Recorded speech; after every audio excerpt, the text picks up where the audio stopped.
Alrighty, so, perusing through my notifications, I noticed the footprints of a door-to-door anarcho-communism salesman pitching his spiel in the comment section of one of my older videos. Noticing the username BadMouseProductions, I thought, where have I heard that catchy little moniker before? Hello, comrades. Oh, yeah. And he's not using that term ironically, folks. This fella has well and truly put his every egg in a basket called anarcho-communism. And he is nailing his colours to the eggs. Hello, Bad Mouse. Why are you carrying a basket of sharp goo?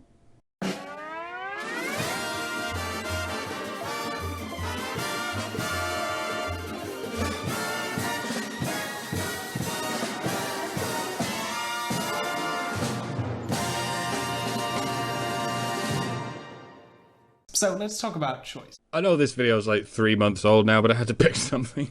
And this little number rather encapsulates a few of the things that are probably missing from this Rube Goldberg machine in your mind.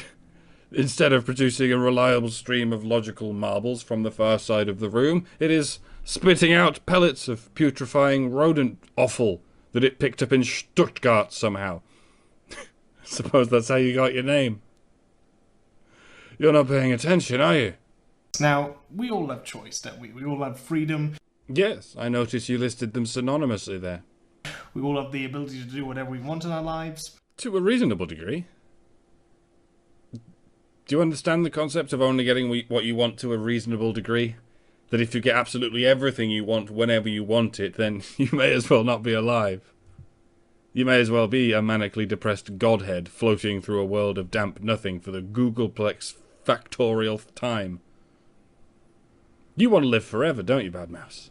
I bet you do. I bet you're one of those people who dreams of immortality but has no idea what to do on a Sunday. Sorry, we're only 13 seconds in and I've already gone all psycho head spider on you. I have to feel around for an entrance to your conscience. It's like groping a bowling ball in the dark. But a lot of people, and I see this mainly in kind of the capitalist domain. It's called the first world. And it's not over there. You're sitting in it. I see a lot of people think that having a choice in a matter is equivalent to having freedom. Yes, you implied it 12 seconds ago when you synonymously paired them. I noticed, Bad Mouse. I saw what you did, even if you didn't.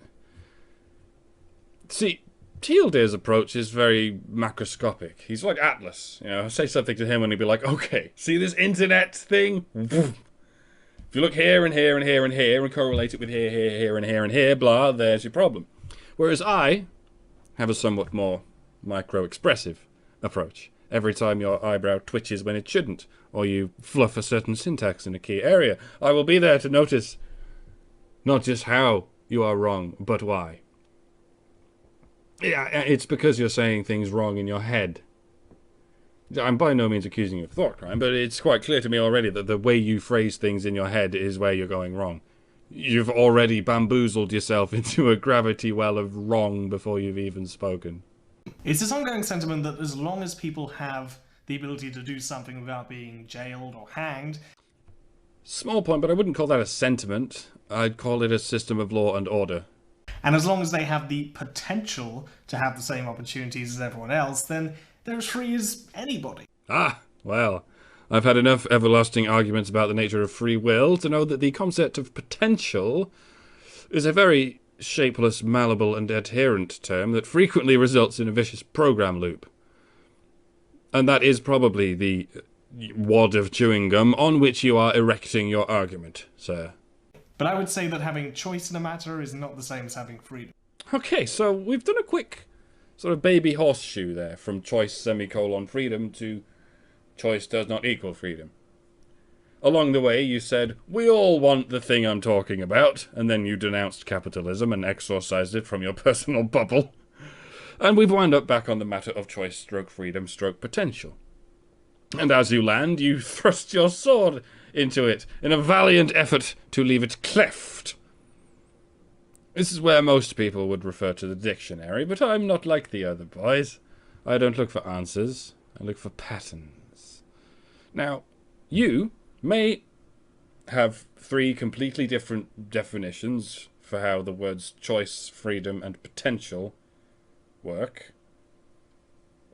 And who am I to tell you that you may or may not define words however you like, but in turn you must accept that to many other people the words choice, freedom, and potential are synonyms. Okay, they are functionally synonymous in many a working process. And there's some fairly sound logic to go by there. If you do not have the freedom to make a choice, then you do not have a choice. If you do not have the potential to be free, then you are not free. When you reduce them down, you find they're somewhat interchangeable. If all three terms are mutually conditional to each other's existence, then it's very possible that they're all the same thing. And this often happens when it comes to free will, because we're talking about something that might not even exist. So, although it's quite possible that your intentions are indeed noble, and you're as cute and friendly as you make yourself appear, it's also very possible indeed that your intentions are rather dark and insipid. And you are staring into the abyss of free will, because that is the easiest way to infect yourself with doublethink. It's like sucking a tailpipe and inhaling a hot torrent of carbon oxymoron. Once you have two opposing definitions of the same thing, you have license to tell other people that they are not free, while convincing others that they are. By your own arbitrary criteria, you can divide humanity into who is free and who is not, who is a victim and who is not, who is a self-determined agent and who is not, who gets special treatment because of their race and gender and who does not. And I'm taking another educated guess here that you, Mr. Badmouse, are under the impression that you, as a glorious white man, are a self-determined agent with all the freedom in the world, and all those poor unfortunate brown people and women are helpless victims of your mighty white capitalist appendage. And are my suspicions anywhere near the mark? Are you one of those anarcho-communists who thinks the best way to achieve an anarcho-communist utopia is to treat white men like you differently to everyone else? Because you people are fucking hilarious. I'll put forward to you two examples of a similar circumstance, and we'll explain what they mean afterwards. So in situation A, we have Lilia. Now, Lilia is a young girl who's been trafficked from her hometown to Sweden, where she is made to have sex with multiple men on a daily basis. If she doesn't have sex, then she will be severely beaten, and if she tries to escape, then she will be killed. But she's given food, she's given a place to stay in, and she's given enough to get by on. Now, we can clearly see from that, does she have a choice? No. No. Not according to the Quran. And is she free? Clearly, no. Well, no, she's in Sweden. She's completely at the mercy of the Muslim rape gangs. Because every time a Muslim rapes a woman, everyone blames white men for it. But not the white men in the government who let all the Muslims in and forbid the police from arresting any Muslims. No, those are the good white men. The bad white men are the white men who don't want the Muslim rape gangs around. Those racist, white, Islamophobic men. It's their fault women are getting raped by Muslims. That thing you're doing now, it's mental gymnastics. Stop it. And stop this madness. It's like you killed your brother because your neighbour fucked your wife. You're doing many things very wrong. The Muslims are all laughing their way to the rape bank, thinking this is the greatest racket since dogs convinced us that they have any understanding of the dynamic of human friendship. Am I still talking about Sweden? Or does the exact same shit happen in our own green and pleasant land? Now, let's look at situation B. This time, the girl is called Belle. If you get the references, then good on you. Well, I think Lilia's from the 2002 film Lilia Forever. And Belle... Beauty and the Beast? Is that about prostitution? I can't believe I never thought of that. This is a young girl like before, but this time she isn't being trafficked. In fact, she stays in the same place that she has grown up in. Nobody's forcing her into prostitution. She has the same rights, abilities, freedom of opportunity as everybody else. Regardless, she goes into such an occupation because it's the only way to pay for her rent. Now, different YouTubers will have different approaches to deconstructing the fallacy you just ejaculated, Mr. Mouse. My approach is very often to deconstruct and then reconstruct. So here goes. According to the logical noose you just tied for yourself, the following statement is true. Everybody has the same rights, abilities, freedom of opportunity, so everybody goes into prostitution because it's the only way to pay for a rent. She can get a job, like everybody else. She can get cheaper accommodation, just like everybody else in this scenario of yours. One more time. If this is true... And nobody's forcing her into prostitution. She has the same rights, abilities, freedom of opportunity as everybody else. Regardless, she goes into such an occupation because it's the only way to pay for her rent. Then this is also necessarily true. Everybody has the same rights, abilities, freedom of opportunity. So everybody goes into prostitution because it's the only way to pay for her rent. You set up a condition and then you broke your own condition. And what magic spell did you use to try and rationalize all of this? Regardless. Regardless. Regardless. Regardless.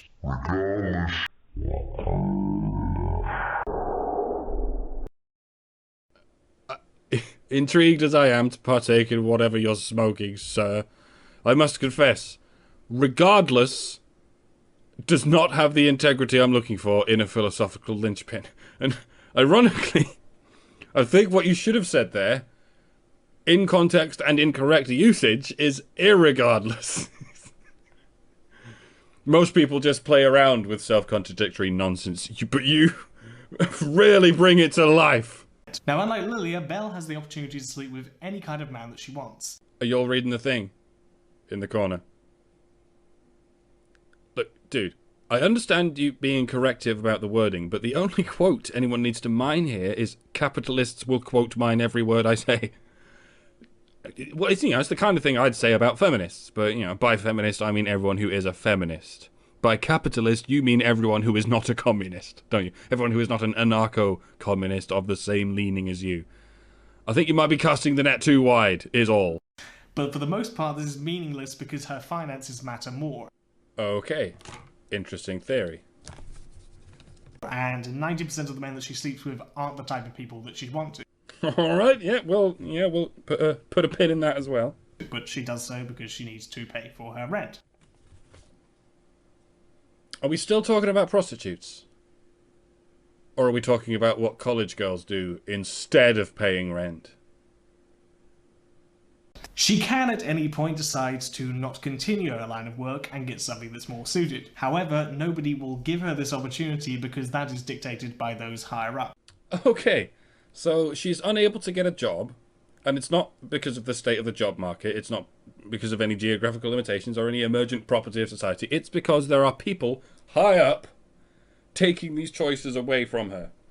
Okay, let me get this down. These people high up taking women's choices away from them. I don't suppose they would be capitalists? Does she have a choice in the situation? Yeah. But is she free? No. Regardless...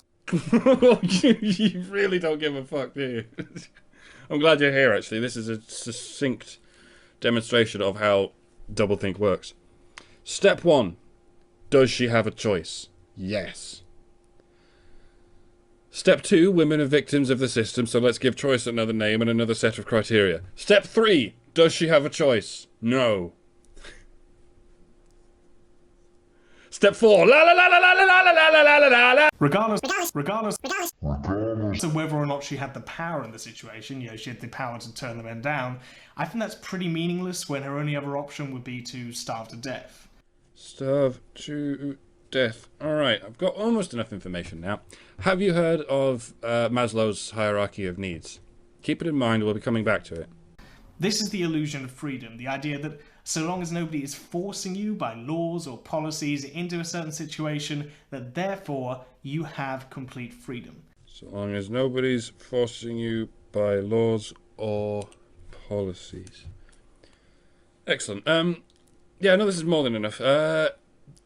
Get one more quick comment in, and then I'll present my rebuttal. But so long as societal structures are pushing you into certain roles and certain places in life, it's really hard to say that you're free. It's hard to say that you're free, you say. Alright, well, I'm going to test you. I'm going to see just how hard it is. Alright? I'm going to describe some things, okay? Let's look at Maslow's pyramid of needs. You're mainly talking about issues within the fourth layer, safety needs, employment, resources, etc. And I think the corollary with which you're necessarily working with is men don't have the choice of going into prostitution. Which is true for the most part. If you're already wealthy, you might get a gig as a gigolo, but no one's going to pay for homeless dick. Ever. But they're happy to pay for homeless pussy, and that's why you rarely see homeless women, but that's not the point. I think that's the observation you have in the back of your mind when you insinuate that, unlike men, women have the choice of going into prostitution. Therefore, they have no choice. Whereas men don't have that choice, therefore they have more choices. See, I don't always figure out why you're going wrong, but I can at least determine where your shit is completely upside down. But that's not even my main point regarding the pyramid. There's sort of a wiring issue with Maslow's hierarchies. The middle layer is love and belonging, and this often includes sexual intimacy. But the foundational layer is physiological needs, namely things that you will die without. Food, sleep, shelter, and this often includes sex. Granted, if you don't ejaculate, you're at higher risk of prostate cancer, but it's much broader than that. Human touch alone is a physiological need. If babies aren't touched in their first few months, if they're fed and clothed and kept alive, but never touched, never held, never hugged, they can and will die just from the absence of whatever balance is restored by that sense of touch. It's pretty much dying of a broken heart. Of course, when you're an adult, you can go extended periods without being touched, and you won't die, but your body doesn't know that. Your body will seek physical touch as though you'll die without it, because it's what your whole array of sensory hardware is based on. And of course, many of us are wired to get our sense of belonging from the physical touch of one particular kind of human, especially if we grow up in an environment surrounded mostly by that kind of human, which is increasingly the case in large swathes of this empire of ours. If you agree that a person does not choose to be gay, you must further agree that a person does not choose to be straight. And if you forbid a lesbian from ever touching a female body, you are as good as condemning her to death by broken heart. And if you forbid a straight man from ever touching a woman, well, I guess that depends on your opinion of a straight man's heart. I understand it's come into some disrepute of late. But for the most part, this is meaningless because her finances matter more. For most men, finances are meaningless because women matter more. Did you know that? And 90% of the men that she sleeps with aren't the type of people that she'd want to. And 90% of the women a man meets don't want to so much as touch him. Then one day, they finally meet a woman who will. But she does so because she needs to pay for her rent. And in the meantime, he's paying rent for two people, providing an extra person with the bottom 3 layers of the pyramid, in exchange for that one missing section in the bottom layer of his own. Remember, it's either this or risk death by broken heart. Where does this lie on your spectrum of choice and freedom, Mr. Mouse? I think that's pretty meaningless when her only other option would be to starve to death. And so they proceed to have sex on multiple occasions. He mostly just wanted someone to lie with at night, but she has needs too. Condoms were the only choice of birth control he had, and as per the 95% ratio, the 20th condom he uses is ineffective. She becomes pregnant, she unilaterally chooses to have the baby and hold him financially responsible for it, regardless of the choices he doesn't get to make. Now that she is a woman with a child, there is no chance of her ever being homeless. There are housing for women projects all over the place. I've seen them. I've delivered their mail. These are institutions that will shut down in a heartbeat if a single mother is not given immediate shelter on request. If she's reasonably fortunate, she can simply stay rent-free in her current abode, and the father, our hapless anti-hero, gets kicked out into the street, and there's nothing he can do about it. And if he can't find a home and a job that he can successfully juggle with the child support payments, then on the street he will stay, never seeing his child, and going back to never being touched. Now he's homeless, unemployed, suicidal, the housing authorities only turn him away, and everyone passes him by on the street seeing him as nothing but a nuisance. And let's trace this back through the steps. The only freedom he had in this whole scenario, the only choice he was free to make, was the choice to be a heterosexual male. Now, when you picture this homeless, suicidal, straight man, whose tragedy I just described, are you finding it hard to say that he is free? Or are you currently coming up with a whole bunch of spaghetti, just like that? So long as nobody is forcing you by laws or policies into a certain situation. And what if they are? Men by law don't get effective or affordable birth control, like women do. Men by law don't get to opt out of financial responsibilities or opt into custodial privileges, like women do. And icing on the cake, some men by law get the ends of their dicks amputated, so it's even more difficult to get off.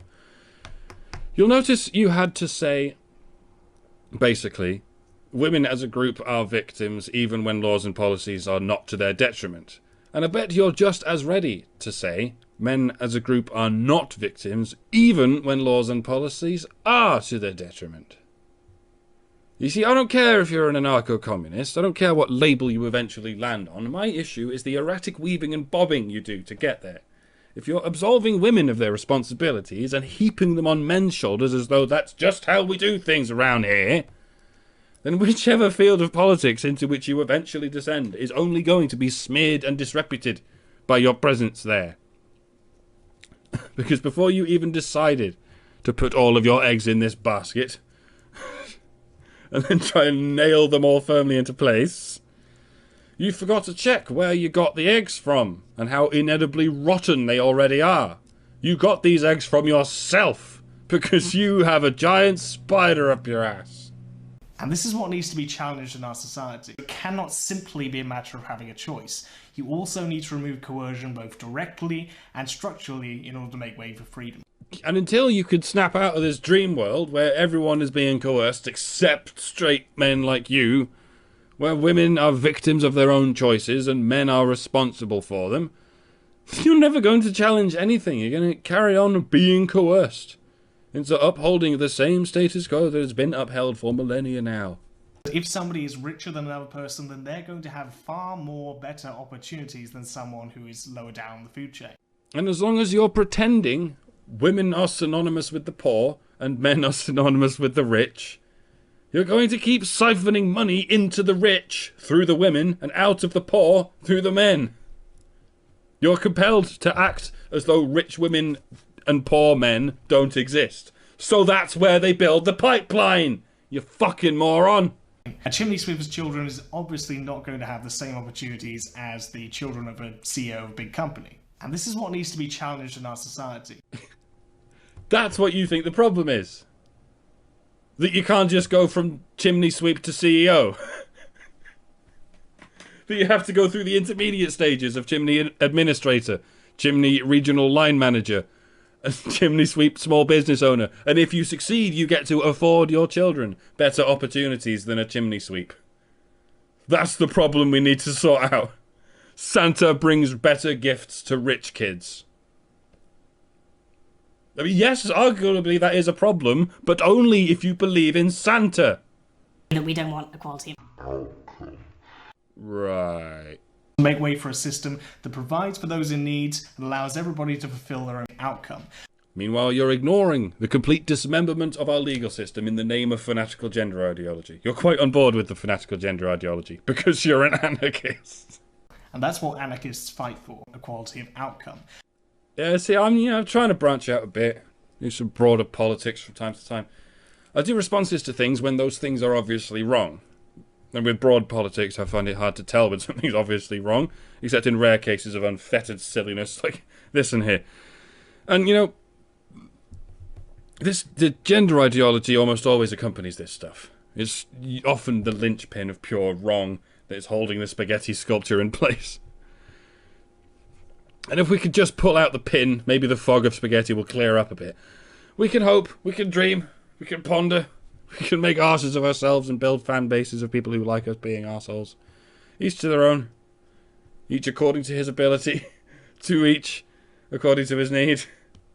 It's the beauty of the free market.